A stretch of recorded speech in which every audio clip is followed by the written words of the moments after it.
Ladies and gentlemen, of course, it's one of our favorite times of the week with Thursday Coast. And actually, it's been a good run for well over a decade. Markos has joined me, founder of Daily Coast and Civics, to talk about all things political. Of course, Daily Coast being the largest online progressive community. But I don't know, this might be it. Markos is now in a bromance with someone else. Now, we've been promoting his new podcast. And if you listen to the latest episode, you'll see what I'm talking about. The Brief, do check it out. Remember last week? And he's been talking about it more than last week. Remember, he was in Georgia. Now he's in Mississippi. And if you hear the bromance between Markos and Mike Espy, I guess I'm pretty much old hat right now. And Mike had Markos at Mississippi can be purple and can have two black senators in the next 5 to 10 years. And my favorite line, Markos, was, you said you're a one-trick pony for Mississippi, and Mike Espy said, well, I'm riding that pony too. So just imagine two adult men bromance on a pony together. I think this is probably my swan song, so I can't compete with that. Can you come, Mark? If there's two black senators from Mississippi by the end of the decade, would you complain too much? No, I wouldn't. I'd be happy with it too. I'd be happy with you. But I warned you. I said you were going to love Mike because Mike does good math. I said Markos is going to be gone, and we are math dudes and walk dudes. As soon as I hooked him up with Mike, I knew you would be gone. He's great, isn't he? Oh, he was fantastic. And it was funny because I'm working on getting the Reverend Barber from North Carolina on to talk about North Carolina. And Mike Espy tells me that, he's been talking to Reverend Barber about Mississippi. I'm like, okay, great. So when I have Barber on, I'm going to want to talk about Mississippi instead of North Carolina. Yeah. I am absolutely, I know I've been, Mark, when we remember, right? It's been over 10 years where we were talking about Georgia, right? When I said there's 700,000 unregistered African Americans in Metro Atlanta alone, and that was about 10 years ago. And I kept talking about demographically, it's a purple state, and we talked about Georgia non-stop for the last 10 years, and then wow, suddenly it happens, right? Everything we talked about took 10 years. That's how long it takes to build something on the ground where nothing existed before, no investment, and that's where Mississippi is today. Mississippi is treated. We know how Mississippi is treated just generally, right? It's sort of a backwater state. It's one of the poorest, if not the poorest state in the country. It is last in college degrees in the country. It is the fourth most rural state in the country. People don't realize this, right? You don't think Mississippi rural, right? But it is the fourth most rural state in the country. It only has one city with a population higher than 100,000, and that's Jackson, 160,000. Only two other cities more than 50,000 people. I mean, this is not a typical state where you're looking at where Democrats are making their gains. They're making their gains in states that are hyper educated, in regions in the suburbs because of, again, education. Education is sort of the key point, right? So you look at Mississippi, you're like, education ain't gonna move those white people. There are not a lot of educated white people in Mississippi. What Mississippi is a lot of black folks, right? It's 38% black, which is the largest in the country by a lot. I don't think any other state comes close. Then you have about another 3 to 4% of miscellaneous Latinos, Asians, mixed race. So you're looking at around 42%.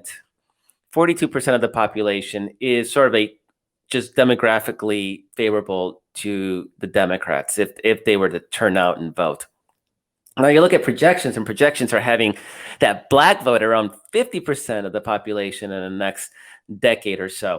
So you have that, and you think, well, even at 42% people of color, shouldn't be too hard to be competitive, right? You only need about 10% of white people, 10, 15, 20%. I mean, because not every person of color votes Democratic, right? But if you assume that voters of color around 80%, 80, 90% Democratic, you only need about 20% white voters to have a competitive state, right?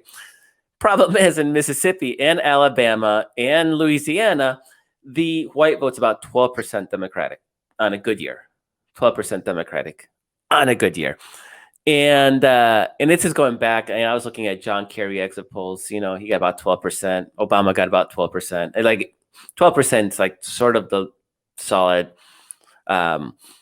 It's where we've been locked in with that white vote. It is, Mark. It's a racist, non-educated, Rush Limbaugh loving,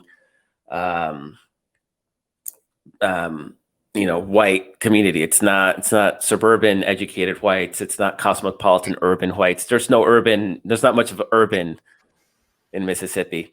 And so that's what makes it hard. I admire your word diplomacy, but go ahead. Yeah. I thought I had actually.